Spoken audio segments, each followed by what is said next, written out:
Recording. Oke, baiklah. Kita mulai saja kuliah kita pada sore hari ini. Saya sambil ngeliatin hujan nggak sih di luar.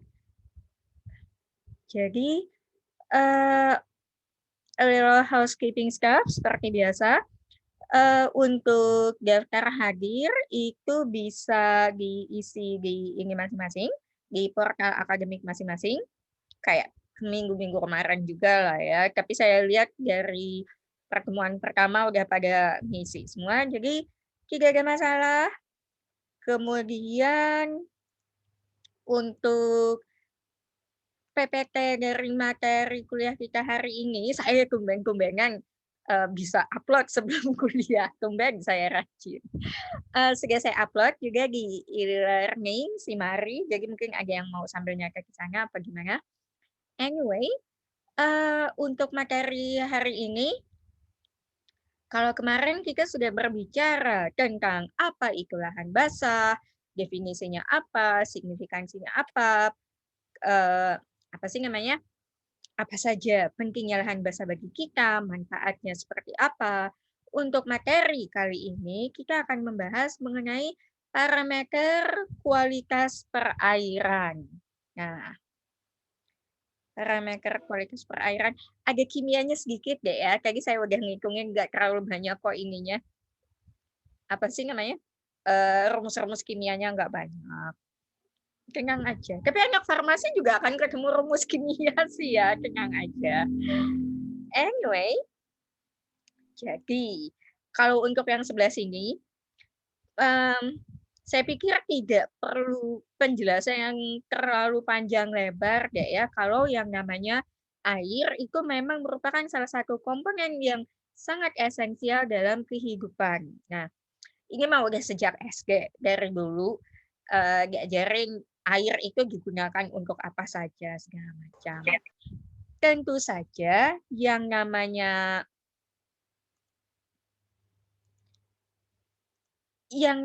air itu dia 80% lebih dalam tubuh kita ini isinya air semua. Jadi itu baru manusia, belum lagi seluruh organisme tentu saja untuk supaya metabolisme tubuhnya itu bisa berfungsi dengan baik itu memerlukan air. Jadi tentu saja itu merupakan salah satu signifikansi air dalam kehidupan kita. Dia punya fungsi biologis bagi makhluk hidup. Kemudian, nah ini nih yang kalau SD dulu ditanyain apa kegunaan air bagi kehidupan untuk mencuci, untuk memasak segala macam.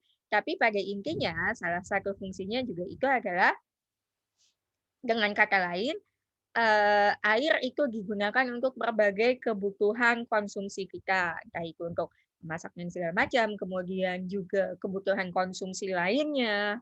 Kemudian tidak hanya konsumsi pada skala rumah tangga, yang namanya air itu juga digunakan untuk keperluan industri, kemudian juga agraris, aquacultur.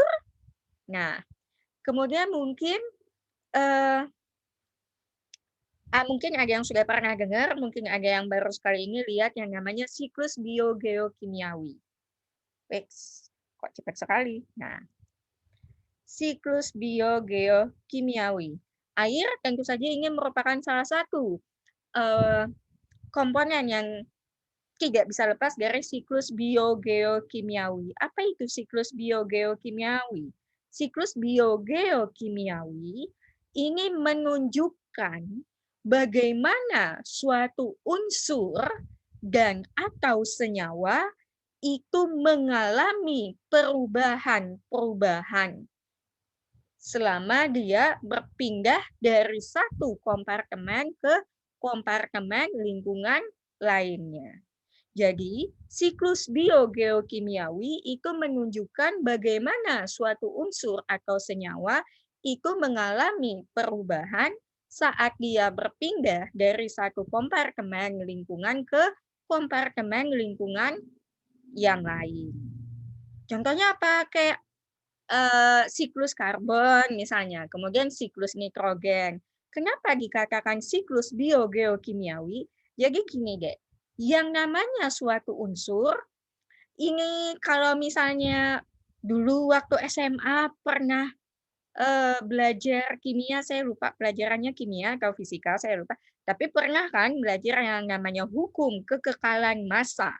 Hukum kekekalan massa, jadi yang namanya materi itu tidak bisa diciptakan ataupun dimusnahkan. Sama halnya unsur-unsur yang ada di lingkungan kita. Dia itu tidak hilang, deh, tapi berubah bentuknya, berubah persenyawaannya. Misalnya saja kayak karbon, dia bisa berada dalam bentuk karbon dioksida, kemudian berubah menjadi metana, berubah lagi menjadi karbon monoksida, dan seterusnya. Jadi, suatu unsur atau senyawa dalam yang ada di lingkungan saat berpindah tempat itu dia biasanya mengalami berbagai macam perubahan. Perubahannya itu bisa melalui proses-proses biologis, makanya ada apa sih namanya? Ada kata bio di sini. Kemudian geofisika dapat mengalami perubahan-perubahan geofisika, ataupun tentu saja yang paling sering terjadi dia dapat mengalami berbagai reaksi kimiawi. Jadi siklus biogeokimiawi itu menunjukkan bagaimana suatu unsur atau senyawa mengalami perubahan pada saat dia berpindah dari satu kompartemen lingkungan ke kompartemen lingkungan lainnya melalui berbagai perubahan biologis, geofisika, maupun reaksi-reaksi kimiawi. Nah, kalau dari tadi saya menyebut-nyebut kompartemen lingkungan, apa itu kompartemen lingkungan? Kompartemen lingkungan itu adalah medianya. Media yang ada di suatu lingkungan. Medium atau wadahnya gitu deh. Air kayak danau, kemudian juga laut, rawa, kemudian juga tanah. Itu kan sebetulnya adalah suatu wadah dari berbagai macam senyawa, berbagai macam organisme, berbagai macam komponen lingkungan, wadahnya di dalam situ, gitu loh. Lalu apakah udara bisa disebut sebagai kompartemen lingkungan? Tentu saja, karena yang namanya udara kan isinya macam-macam. Ada gas nitrogen, ada gas oksigen, berbagai macam partikulat, dan sebagainya. Oke, jadi kompartemen lingkungan itu adalah media atau medium atau wadah di lingkungan di mana komponen-komponen lingkungan tersebut berada. Mereka berada, bisa saling berinteraksi, bisa mengalami berbagai macam reaksi maupun transformasi. Oke, itu tadi air. Nah, sekarang kita mengarah ke lebih spesifik lagi. Kalau misalnya kita bicara tentang apa itu air yang berkualitas bagus, dilihat dulu air itu digunakannya untuk apa. Kan tadi kan air ini kita sudah tahu lah ya, yang namanya air itu digunakan untuk berbagai macam kebutuhan. Nah, kalau menurut peraturan pemerintah nomor 82 tahun 2001, saya nanti kuis tidak akan menanyakan tentang peraturan pemerintah ini kok, Dek, tenang saja. Tapi pada dasarnya yang namanya air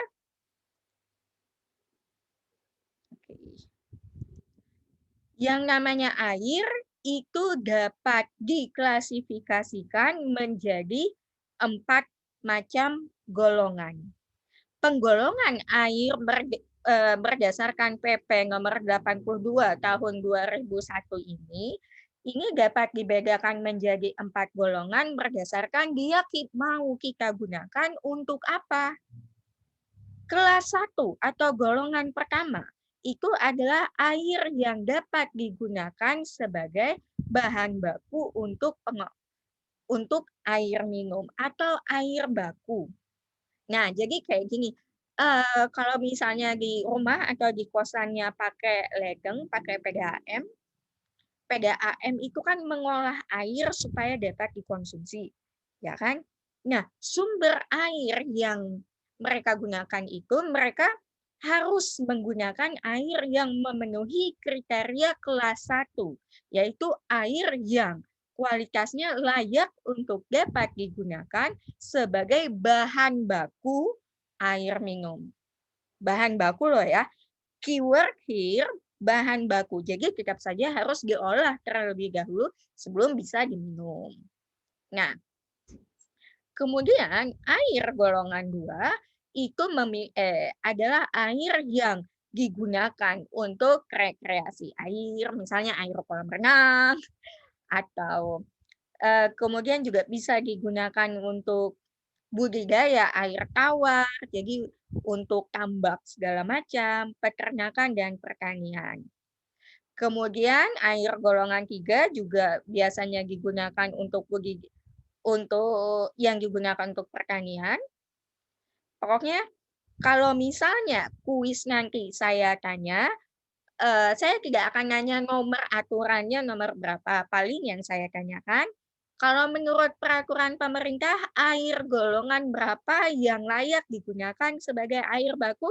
Golongan 1. Ya, Dek ya.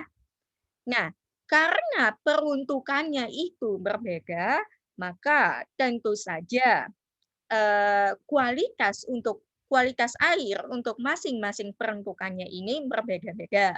Misalnya, air yang dapat digunakan, air yang mau digunakan sebagai bahan baku untuk air minum atau air yang dikategorikan layak sebagai air baku, itu tentu saja harus memiliki kualitas yang lebih bagus dibandingkan air untuk golongan 3 misalnya.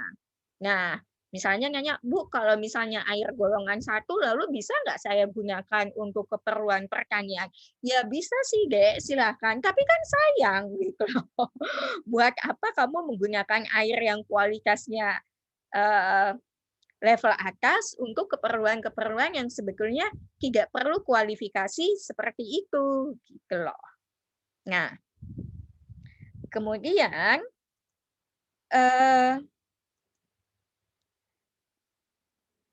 kapan kita bisa mengatakan bahwa yang namanya air atau suatu lingkungan perairan itu sudah tercemar? Oke. Nah, sebelumnya gini deh. Misalnya dia nanya, Bu, membedakan antara air kualitas golongan 1, golongan 2, golongan 3 itu yang dilihatnya dari apa? Faktor apa sih yang mempengaruhi? Yang namanya kualitas air itu akan sangat ditentukan oleh di dalam airnya itu ada apa saja. Kandungan zat-zat yang terlarut atau tersuspensi di dalam air itu tentu saja akan sangat menentukan kualitas dari air tersebut. Nah, sekarang kapan kita bisa mengatakan bahwa suatu lingkungan perairan itu airnya sudah tercemar? Itu kalau misalnya kualitas air yang ada di daerah situ sudah tidak layak lagi untuk dapat memenuhi persyaratan sehingga dapat digunakan untuk keperluan yang dimaksud. Misalnya saja, salah satu ini, apa sih namanya? Salah satu batasan standar baku mutu untuk air golongan 1 itu adalah kandungan bakterinya itu harus 0. Nah, kalau misalnya ternyata di suatu daerah kualitas airnya ternyata kandungan bakterinya lebih besar daripada 0, maka dia tidak lagi memenuhi persyaratan untuk digunakan sebagai air baku, maka kita bisa mengatakan bahwa air tersebut sudah tercemar. Atau enggak mesti 0 sih sebetulnya, kadang-kadang kayak kandungan logam atau kandungan zat-zat terlarut lainnya. Soalnya gini deh, jangan langsung mengklaim bahwa hanya karena dia mengandung sesuatu zat terlarut, lalu oh ini sudah tercemar. Belum tentu. Karena kadang-kadang ada beberapa bahan yang memang secara alamiah itu ada di sana, di air itu. Gitu. Kayak misalnya besi, Fe misalnya, atau kalsium, itu memang secara alamiah ada di air. Tapi kalau misalnya kandungannya sudah terlalu tinggi sehingga sudah tidak memenuhi baku mutu dari kualitas air yang layak untuk digunakan untuk suatu peruntukan tertentu, maka lalu itu kita nyatakan air tersebut sudah tercemar. Nah, sekarang ini adalah beberapa parameter yang paling standar yang digunakan untuk menunjukkan kualitas perairan. Ada pH, tentu saja, ketemu pH lagi ya, waktu SMA saya yakin sudah pernah disuruh ngitung pH. Kemudian oksigen terlarut, BOD dan COD, turbiditas dan TSS, kemudian juga kandungan-kandungan zat terlarut lainnya. Ini paling tidak parameter-parameter ini adalah parameter yang paling standar untuk menunjukkan kualitas air. Termasuk juga kualitas air di lingkungan lahan basah. Nah, sekarang kalau misalnya kita kembali lagi ke payung utama dari pembahasan kita, yaitu yang namanya lahan basah. Yang namanya lahan basah, yang namanya lingkungan lahan basah, itu kan komponennya macam-macam deh. Komponennya itu sangat banyak.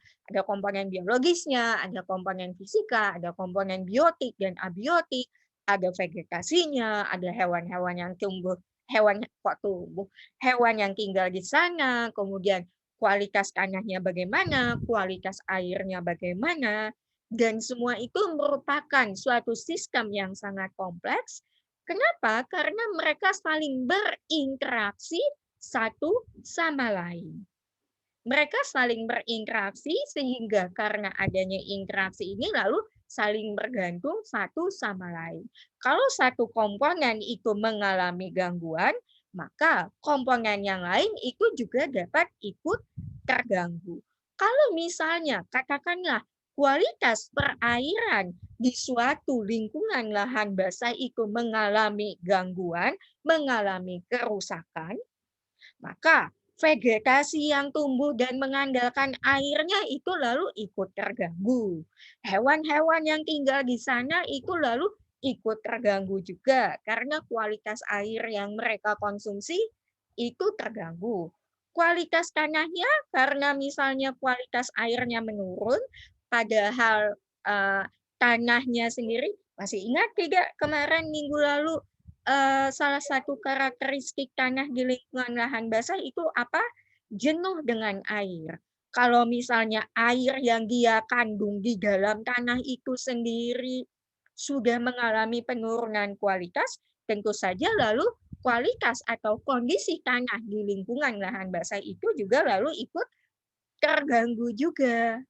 Nah, jadi di sini yang namanya lahan basah, karena lahan basah tersebut merupakan suatu sistem yang sangat kompleks, terdiri atas begitu banyak komponen yang saling berinteraksi dan tergantung satu sama lain, gangguan atas satu komponen itu akan mempengaruhi komponen yang lainnya.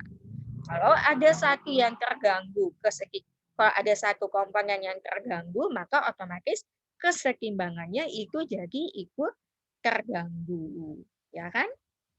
Nah, kalau misalnya di lahan basah, pencemaran yang terjadi di suatu lingkungan lahan basah, namanya saja lahan basah, dia salah satu karakteristiknya tanahnya saja itu jenuh dengan air, memiliki kandungan air yang sangat tinggi, kemudian juga vegetasinya adalah vegetasi yang memang tahan dan memerlukan air dalam jumlah yang sangat banyak. Kebayang dong kalau misalnya yang mereka perlukan itu si air yang jadi tempat mereka bergantung itu kualitasnya menurun, tentu saja akan mempengaruhi kesetimbangan lingkungan di lingkungan lahan basah tersebut sehingga terjadi yang namanya pencemaran lingkungan lahan basah. Oke. Pause sebentar ya, ini orang. Terima kasih sudah menunggu. Jadi, sekali lagi, yang namanya pencemaran di lingkungan lahan basah itu biasanya sangat dipengaruhi oleh kualitas perairan kualitas air yang ada di lingkungan lahan basah tersebut. Nah, kalau dapat broadcast yang hoax-hoax semacam itu, kalian ngomong gitu loh. Itulah gunanya jadi mahasiswa. Apa ya namanya? Kerjaan kalian itu salah satunya, tanggung jawab moral kalian adalah meluruskan informasi-informasi yang nggak benar gitu loh. Anyway, nah, yang namanya pH itu tidak selalu konstan. Yang namanya pH itu memang menunjukkan konsentrasi dari proton atau H+ yang ada yang terlarut di dalam air. Akan tetapi kadang-kadang saya tidak akan bicara terlalu jauh karena ini melibatkan banyak reaksi kimia.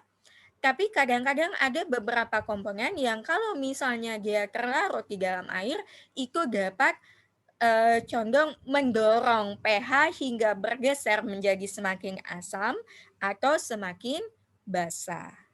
Jadi, apakah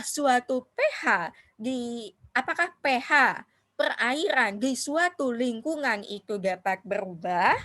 Bisa.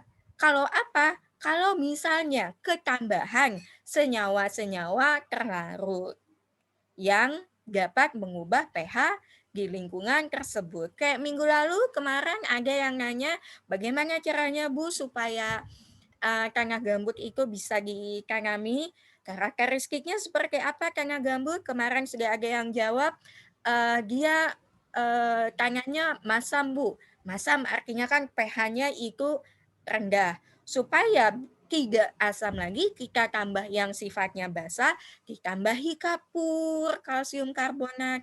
Nah, penambahan kapur itu adalah salah satu contoh yang menunjukkan bahwa kalau misalnya di suatu lingkungan perairan itu kita menambahkan ada ketambahan senyawa-senyawa terlarut, itu dapat menggeser pH perairan di lingkungan tersebut. Kayak ini juga misalnya, yang tadinya aman sentosa segala macam, setelah ada aktivitas pertambangan, kenapa tiba-tiba jadi, bukan tiba-tiba sih, perlu proses ya, tapi intinya you get what I mean. Setelah ada aktivitas pertambangan, tiba-tiba ikan di sungai tersebut banyak yang mati. Setelah diperiksa, air sungai yang biasanya kondisinya netral, tiba-tiba pH-nya jadi sangat asam. Nah, akibat aktivitas pertambangan yang terjadi di daerah itu menyebabkan banyak logam-logam terlarut yang dapat mendorong terjadinya perubahan pH di lingkungan tersebut. Oke. Selanjutnya, selain pH, parameter kimiawi lain yang juga dapat digunakan untuk menunjukkan kualitas air di suatu lingkungan itu adalah kandungan oksigen terlarutnya atau dissolved oxygen. Nah, yang namanya DO ingin menunjukkan kadar oksigen yang terlarut di dalam air. Satuannya jangan lupa, apalagi ini kalian anak farmasi kerjaannya tukang racik obat, tolong hati-hati soal satuan deh ya. Farmasi dapat kan ya kimia dasar, tolong kalian kalau nulis bikin resep segala macam itu hati-hati dengan satuan. Kalau DO, dissolved oxygen, itu satuannya adalah miligram per liter. Jadi berapa miligram oksigen dalam 1 liter air? Nah, pada suhu 15 derajat Celcius, oksigen terlarut itu normalnya maksimal adalah 10 miligram per liter. Nah, kalau rata-rata gini, kalau misalnya temperatur airnya itu semakin tinggi, kelarutan oksigen dan sebagian besar gas-gas lainnya for that matters itu akan semakin berkurang. Jadi, semakin tinggi temperatur air di suatu lingkungan perairan, itu biasanya akan diikuti dengan kadar oksigen terlarut yang semakin rendah. Jadi ini salah satu juga alasannya kenapa kalau temperatur air terlalu tinggi itu tidak banyak organisme yang bisa hidup di dalam air tersebut, tidak hanya karena dari segi temperaturnya per se, tapi juga kandungan karena temperatur yang tinggi itu tadi, kandungan oksigen terlarut yang ada di dalam air itu lalu juga kurang dari normal, kurang dari seharusnya. Oke. Nah, jadi gini, ini saya agak susah menjelaskan kalau online begini, tidak bisa pakai contoh peraga gitu soalnya. Anyway, sekarang hati-hati di sini. Ada yang namanya total suspended solid, ada yang namanya total dissolved solid.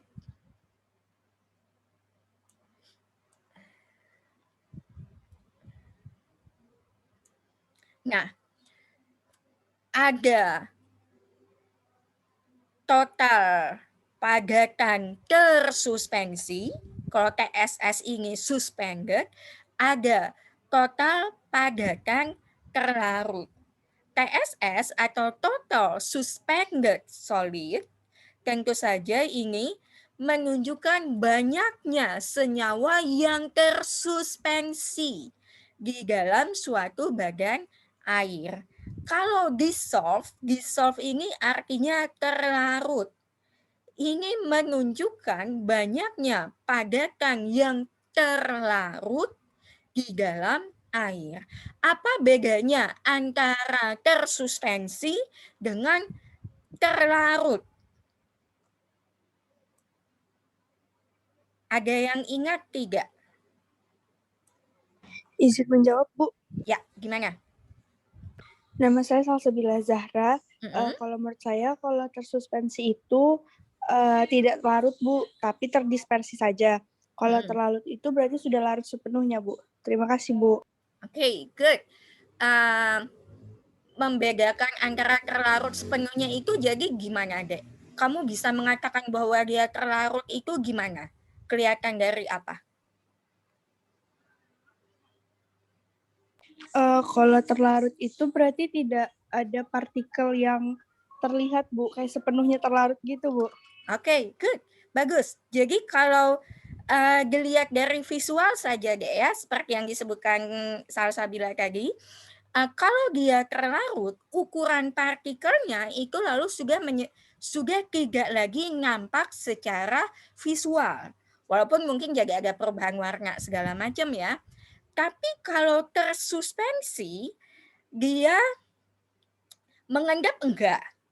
Dia tidak mengendap, tapi dia kelihatan gitu loh, partikelnya itu melayang-layang di dalam airnya. Kalau saya bilang, partikel yang tersuspensi ini dia yang nanggung. Karena dia dibilang terlarut tidak, ukuran partikelnya itu, apa sih namanya? Ukuran partikelnya itu masih terlalu besar. Sebentar enggak ya?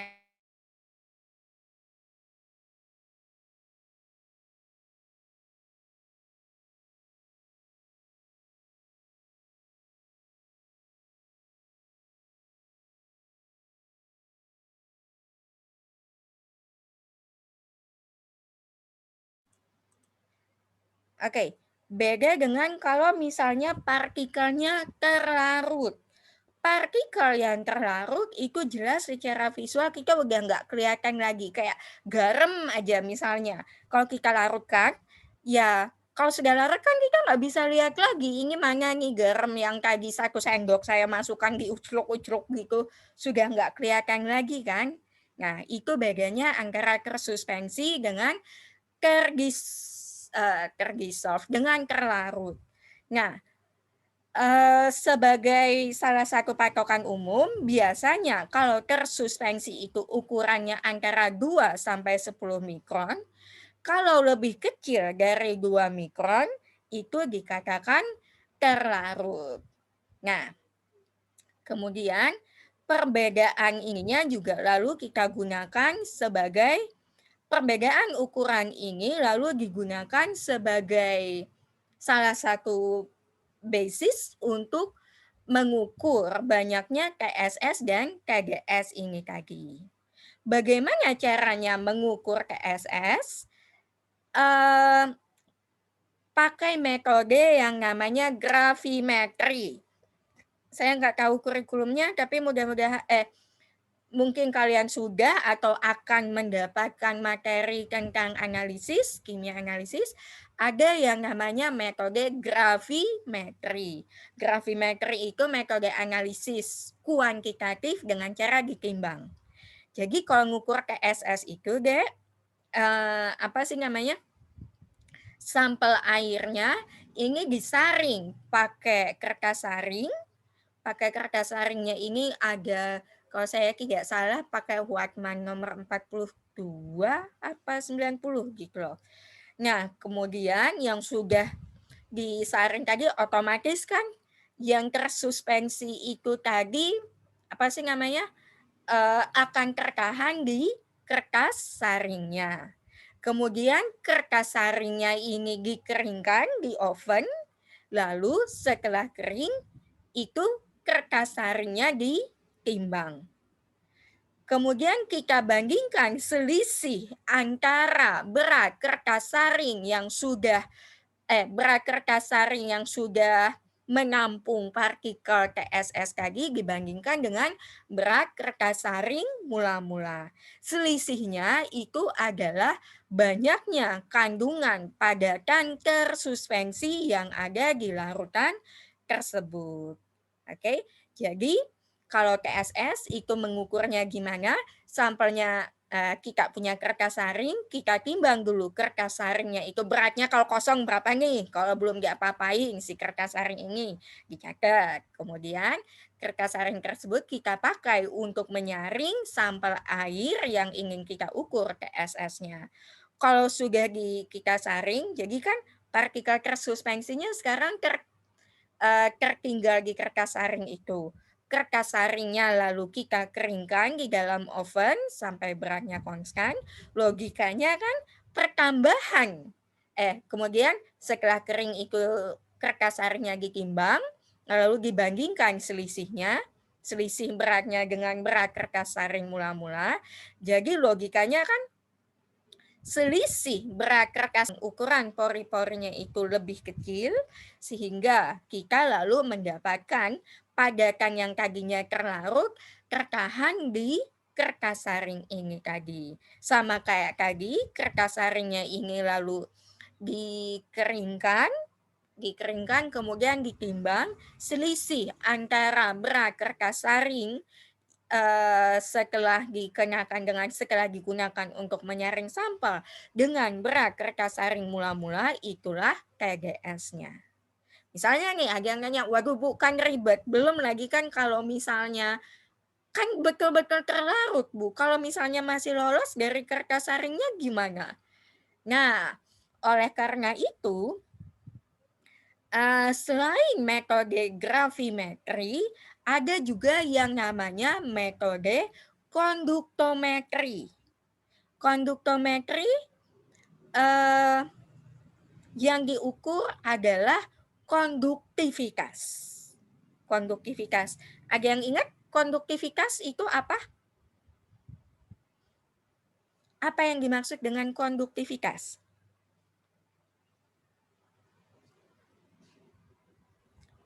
Ayo, fisika dulu waktu SMA. Konduktivitas adalah kemampuan untuk menghantarkan arus listrik. Jadi gini, sebagian besar senyawa yang larut di dalam air, senyawa-senyawa yang terlarut di dalam air ini biasanya dia larut dalam bentuk ion-ionnya, entah itu ion positif atau ion negatif. Oke, kayak garam dapur aja. Garam dapur NaCl kalau dilarutkan di dalam air dia menjadi ion Na+ dan ion Cl-. Kemudian juga apalagi ya? NaOH kalau dilarutkan dalam air dia menjadi Na+ dan OH-, ya kan? Nah, karena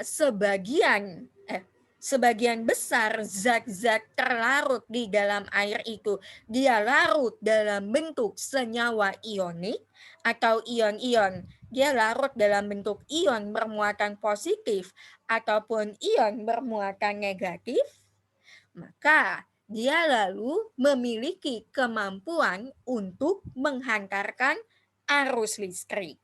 Ingat, kalau dia punya muatan, entah itu muatan positif atau muatan negatif, dia lalu memiliki kemampuan untuk menghantarkan arus listrik. Jadi yang kita ukur di sini adalah daripada rapat-rapat menyaring 2 kali, belum lagi mengeringkan di oven, menunggu sampai beratnya stabil, belum lagi kalau misalnya ternyata neraca analitiknya itu error, rusak segala macam. Ya kan ribet ya. Jadi lebih praktis pakai metode konduktometri. Konduktometri diukur konduktivitasnya atau kemampuannya untuk menghantarkan arus listrik. Logikanya adalah karena zat-zat terlarut itu umumnya larut dalam bentuk ion positif dan atau ion negatif, semakin banyak zat terlarut yang ada di dalam air, maka semakin banyak pula ion-ion yang ada di air tersebut, sehingga otomatis konduktivitasnya itu juga menjadi semakin tinggi. Oke, paham ya? Jadi kalau TSS itu diukur dengan metode gravimetri, ditimbang, ya, saring kemudian timbang. Kalau TDS ngukurnya bisa 2 metode, bisa gravimetri, saring kemudian timbang kertas saringnya, atau metode konduktometri. Konduktometri diukur konduktivitasnya. Semakin tinggi konduktivitasnya, semakin banyak kandungan zat terlarutnya. Nah, sekarang tadi kita sudah kita sudah sempat membahas tentang apa itu TSS. TSS tadi kan sudah disebutkan, sudah dibahas bahwa yang namanya TSS, partikel yang tersuspensi, itu partikelnya melayang-layang tak tentu arah di dalam ininya. Apa sih namanya? Di dalam airnya. Makanya kalau misalnya, karena ya itu tadi, ukurannya itu nanggung. Dia terlalu besar sehingga masih kelihatan secara visual, dia kotoran yang melayang-layang di air gitu. Tapi di saat yang bersamaan, ukurannya masih belum cukup besar untuk dapat tersedimentasi atau terendapkan hanya dengan mengandalkan gaya gravitasi saja. Nah, lalu keberadaan partikel tersuspensi, sorry ini bukan terlarut, ini tersuspensi. Sebetulnya harusnya tersuspensi sih, koloidal. Keberadaan partikel-partikel tersuspensi yang ada di dalam air itu akan menyebabkan air tersebut menjadi turbid atau keruh. Turbiditas ini adalah kekeruhan air. Jadi, salah satu parameter yang paling sering digunakan untuk menunjukkan kualitas air itu adalah turbiditas atau kekeruhan. Kekeruhan ini timbul akibat apa? Akibat adanya partikel tersuspensi yang ada di dalam air. Kenapa partikel tersuspensi yang ada di dalam air itu bisa menyebabkan kekeruhan? Soalnya gini deh, katakanlah misalnya ini adalah sampel air kita ganti saja dengan laser pointer ya. Nah, Jadi ini sampel air kita nih. Kemudian yang hitam gede-gede ini ceritanya adalah partikel tersuspensinya. Nah, sekarang bayangkannya kalau misalnya air yang jernih. Air yang jernih aqua atau apa kayak air minum dalam kemasan gitu misalnya ya. Kalau misalnya di dalam air itu tidak ada partikel tersuspensinya, tidak ada apa sih namanya? Tidak ada zat yang melayang-layang di dalamnya. Kalau misalnya kita kita sinari pakai senter atau pakai lampu melewati gelas, misalnya nih ya, sampel air kita itu kita masukkan di dalam gelas. Kemudian air kita ceritanya adalah air murni dari pegunungan, entah pegunungan mana. Kemudian kita mengklaim bahwa kita tahu bahwa air kita tersebut tidak mengandung partikel tersuspensi apapun. Kan kelihatan ya jernih. Jadi waktu ditaruh di dalam gelas, kemudian air yang ada di dalam gelas itu kita ceritanya lagi nggak ada kerjaan gitu ya. Kita sinari pakai senter gitu, pakai senter atau lampu gitu. Pakai senter atau lampu biasa ya, nggak usah pakai lampu disco yang kelap-kelip yang ada bingung kalian. Kalau disinari pakai sumber cahaya gitu, apa yang terjadi? Cahayanya itu lewat begitu saja dengan santainya melalui air tersebut. Ya kan? Karena tidak ada partikel zat tersuspensi yang menghalangi jalannya cahaya. Sehingga cahaya tersebut diteruskan begitu saja. Jadi ya, cahaya yang keluar dari sampel air kita sama intensitasnya dengan cahaya yang kita kenakan ke sampel airnya. Tapi sekarang seandainya nih kita lihat sampelnya kayak gini ini. Jadi di dalam sampel air kita ini tadi ada partikel padatan tersuspensi yang melayang-layang seperti ini tadi. Ingat, partikel tersuspensi tadi kan ukurannya kan nanggung ya, antara 2 sampai 10 mikron. Kalau tadi cahayanya bisa lewat begitu saja, sekarang cahayanya waktu mau menembus air ini dia nabrak gitu. Dia menabrak partikel-partikel tersuspensi ini tadi. Kalau misalnya cahayanya ingin menabrak partikel tersuspensinya ini tadi, apa yang terjadi? Cahayanya ini sebagian masih bisa diteruskan, tapi sebagian ada yang dipantulkan ke berbagai arah. Oke, jadi cahayanya itu dihamburkan oleh partikel-partikel tersuspensi ini tadi. Makanya jadi kelihatan keruh kan? Keruh itu karena cahaya yang dikenakan itu mantul gitu loh, nggak diteruskan langsung. Bandingkan deh kalian antara kalau misalnya punya gelas 2 buah gitu, yang satu diisi pakai air jernih, yang satu diisi pakai air keruh, kemudian dua-duanya dikenakan cahaya pakai senter gitu. Kalau yang air jernih itu kan cahayanya langsung diteruskan begitu. Tapi kalau misalnya air keruh, karena ada partikel tersuspensinya ini tadi, waktu kita mengenakan cahaya ke sampel air kita, wah si cahayanya ingin menemui berbagai macam hambatan dan cobaan. Dia terpantulkan oleh partikel-partikel tersuspensinya ini tadi.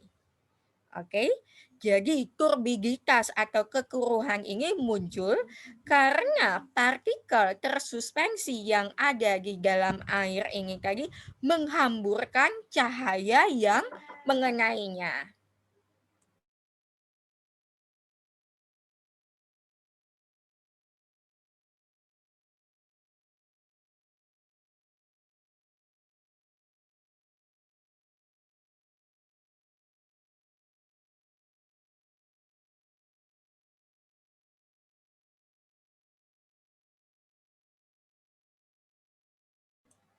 Agus maaf ya deh, inilah susahnya kalau mengajar online di rumah ada aja yang gangguan-gangguan tak terduga. Anyway, nah untuk mengukur turbiditas ini biasanya pakai ada instrumen yang namanya nevelometer atau turbidimeter. Nevelometer atau turbidimeter. Ini kalau mahasiswa saya yang anak kimia ini sering sekali pakai turbidimeter ini. Kami biasanya pakai di PGAM sih. Nah, kemudian satuannya, kalau untuk turbiditas itu kita pakai satuan yang namanya NTU atau Nevelometric Turbidity Unit. Semakin rendah nilai NTU-nya, semakin rendah pula turbiditasnya. Kalau berdasarkan aturan WHO, kalau saya tidak salah, untuk dapat digunakan sebagai air minum itu harus di bawah 5 NTU, kalau saya tidak salah. 5 atau 10 gitu loh. Oke. Next. Nah, parameter lain yang juga sangat sering digunakan untuk menunjukkan kualitas air itu adalah BOD dan COD. Ada biological oxygen demand, ada chemical oxygen demand. Hati-hati bedanya di sini. Nanti kalau kuis jangan kebalik-balik deh ya. Yang namanya BOD itu adalah banyaknya oksigen yang diperlukan oleh mikroorganisme untuk merombak senyawa organik terlarut yang ada di dalam air. Jadi gini, Dek. Salah satu proses alamiah yang terjadi di lingkungan itu adalah perombakan senyawa-senyawa organik oleh mikroorganisme. Ya kan? Pelapukan, kalau misalnya tidak tahu perombakan, ya. Mikroorganisme, bakteri, jamur, segala macam. Cuma kalau kita bicara perairan, kita biasanya bicaranya bakteri. Nah, mikroorganisme untuk dapat merombak senyawa-senyawa organik tersebut tentu saja dia perlu energi, ya kan? Energinya dia dapatnya dari mana? Dari oksigen. Oke. Jadi supaya si mikroorganisme ini dapat beraktivitas untuk merombak senyawa organik yang ada di dalam air, dia memerlukan oksigen. Nah, sekarang kalau misalnya semakin banyak senyawa organik yang terlarut di dalam air, otomatis kan si mikroorganisme ini lalu dia jadi bekerja dia makin banyak kerjaannya, ya kan? Semakin banyak beban hidupnya. Karena kerjaannya semakin banyak, otomatis dia akan memerlukan lebih banyak oksigen juga. Semakin sedikit senyawa organik yang harus dia uraikan, otomatis semakin santai dia, nggak usah perlu macam-macam, nggak usah perlu oksigen banyak-banyak, ya kan? Nah, jadi harga BOD yang tinggi itu merupakan indikasi atas apa, Dek? Semakin tinggi harga BOD semakin tinggi harga BOD di suatu lingkungan perairan itu mengindikasikan bahwa di perairan tersebut itu banyak mengandung senyawa organik terlarut sehingga si mikroorganismenya ini memerlukan semakin banyak oksigen pula. Kalau misalnya ini nilai BOD ini ada BOD 3, ada BOD 5. 3 dan 5-nya itu menunjukkan apa? Menunjukkan pengukuran selama berapa hari. Kalau BOD3 itu adalah banyaknya oksigen yang diperlukan oleh mikroorganisme untuk menguraikan senyawa organik selama 3 hari. Kalau BOD5 ya banyaknya oksigen yang diperlukan oleh mikroorganisme untuk menguraikan senyawa organik terlarut tersebut selama 5 hari. Pada suhu 20 derajat Celcius. Kenapa suhunya 20? Kira-kira kok nggak bisa sih pada suhu 100 derajat Celcius aja? Iya, bakterinya mati kalau 100 derajat Celcius. Suhu 20 derajat Celcius ya aktivitas mikroorganisme itu optimalnya pada suhu 20 itu. Kemudian selain itu juga ini sebetulnya lebih ke masalah teknis sih, Dek. Pengukuran BOD ini pertama kali dilakukan di London, kalau saya tidak salah di Inggris. Jadi ya pada saat pertama kali dilakukan pada suhu segitu gitu loh. Sebetulnya sih itu. Well, anyway, selain BOD ada yang namanya chemical oxygen demand. Lihat di sini bedanya tentu saja kalau ini tadi adalah kebutuhan oksigen biologis karena menunjukkan kebutuhan oksigen untuk reaksi biologis oleh mikroorganisme. Kalau COD ya kebutuhan oksigen yang diperlukan untuk peruraian melalui reaksi kimiawi. Nah, jadi senyawa-senyawa kimiawi ini dia juga dapat mengalami peruraian, itu juga dapat mengalami perombakan. Tidak, kalau untuk senyawa organik memang akan diuraikan oleh mikroorganisme. Tapi selain peruraian secara biologis oleh mikroorganisme, senyawa-senyawa kimiawi itu juga dapat mengalami reaksi peruraian melalui reaksi kimiawi yang disebut sebagai reaksi oksidasi. Reaksi peruraian senyawa kimia ini tadi, reaksi peruraian senyawa secara kimiawi ini tadi yang umumnya merupakan reaksi oksidasi, ini juga memerlukan oksigen. Nah, sekarang gini, bedanya lagi kalau jadi kan perbedaan pertama antara BOD dan COD ini tadi adalah COD chemical oxygen demand loh ya, DE bukan COD-nya Shopee yang cash on delivery itu. Kalau misalnya BOD itu adalah banyaknya oksigen yang diperlukan untuk peruraian secara biologis oleh mikroorganisme, kalau COD adalah oksigen yang diperlukan oleh oksigen yang diperlukan untuk peruraian melalui reaksi kimiawi. Nah, selain itu gini, harga BOD dan COD ini bisa sama, bisa saja berbeda. Cuma kalau berbeda, umumnya harga COD ini lebih tinggi dibandingkan harga BOD. Harga COD itu umumnya akan lebih tinggi dibandingkan harga BOD.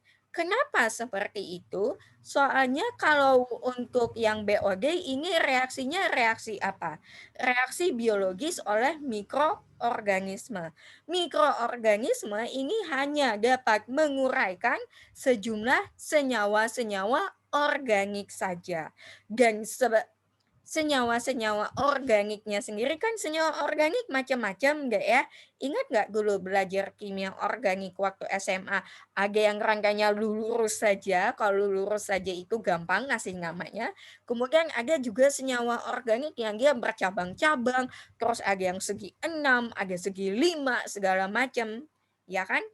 Nah, kalau mikroorganisme jenis senyawa yang dapat dia rombak itu terbatas hanya pada senyawa-senyawa organik saja. Sementara kalau peruraian oleh reaksi kimiawi ini tidak hanya senyawa organik saja, tapi juga dapat include termasuk juga peruraian senyawa-senyawa anorganik oleh reaksi kimiawi. Karena jenis senyawa yang bisa diuraikan itu lebih banyak kalau melalui reaksi kimiawi, lalu umumnya nilai COD itu lebih tinggi dibandingkan nilai BOD. Tidak selalu lebih tinggi ya, kadang-kadang ada sama, cuma jarang sekali ada yang COD-nya itu di bawah BOD sih biasanya. Anyway, kalau COD ini biasanya ada pengukuran pakai titrasi, ada pakai metode kolorimetri dan semacamnya. Nah, selanjutnya seperti yang sudah disebutkan di beberapa slide di awal tadi, kualitas perairan ini juga ditentukan oleh kandungan zat-zat terlarut yang ada di dalam air. Kandungan unsur hara, biasanya kualitas perairan itu paling sering ditunjukkan kalau untuk zat hara terlarutnya itu umumnya adalah nitrogen dan fosfat. Nitrogen dan fosfat yang dua ini. Karena dua ini adalah unsur hara yang paling banyak diperlukan oleh organisme perairan. Selain itu juga kandungan pestisida, logam terlarut, ion-ion terlarut non-logam seperti misalnya nitrit, kemudian juga mungkin senyawa-senyawa organik lainnya, ini juga menunjukkan parameter juga dapat digunakan sebagai salah satu indikator dari kualitas perairan. Kemudian juga kandungan gas terlarut di dalam air. Ya, oke. Untuk hari ini, kalau yang materi dari saya itu dulu. Ada pertanyaan atau ada yang belum jelas atau ada yang perlu saya ulangi? Mungkin karena tadi saya keputus-putus atau mungkin terlalu cepat, silahkan. Mumpung kita masih punya cukup waktu untuk tanya jawab.